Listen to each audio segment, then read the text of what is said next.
This is a short update video on my smart HEPA air filter project. Initially, I wanted to quantify the filtering effectiveness of the filter, but it turned out to be more complicated than I thought. This is my room, where I have my air filter always connected to USB power delivery source and to Home Assistant via Wi-Fi. It measures the air quality and turns on as soon as it detects a high concentration of particles in the air. My idea for measuring its filtering capabilities was to disturb the air in my room with my air blower, measure the spike in particle concentration, and then observe their decline rate as they settled again. I planned to do this process first with the air filter turned off, then with it on at full speed. Then I would compare the particle concentration decline rates to see if the air filter removed particles from the air faster than their natural settling rate.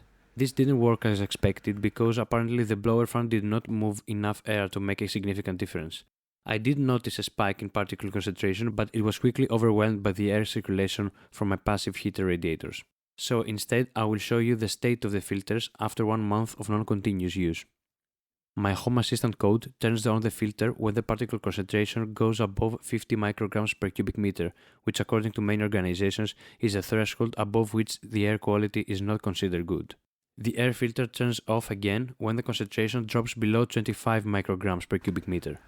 With this code running for about 1 month, the air filter turned on multiple times per day for several minutes each time.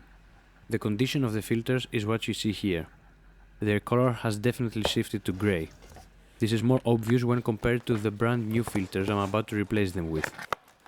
I can't quantify the effectiveness of my air filter device scientifically, but all this material collected on the filters came from the air in a single month. This proves that, at the very least, it is filtering a significant quantity of particles enough to change the filter's color so dramatically.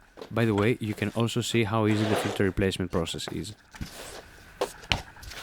Some of you were interested in buying this device. Unfortunately, due to complicated shipping logistics, I am not able to sell this at a reasonable price at this time. However, I can provide this device as a DIY project.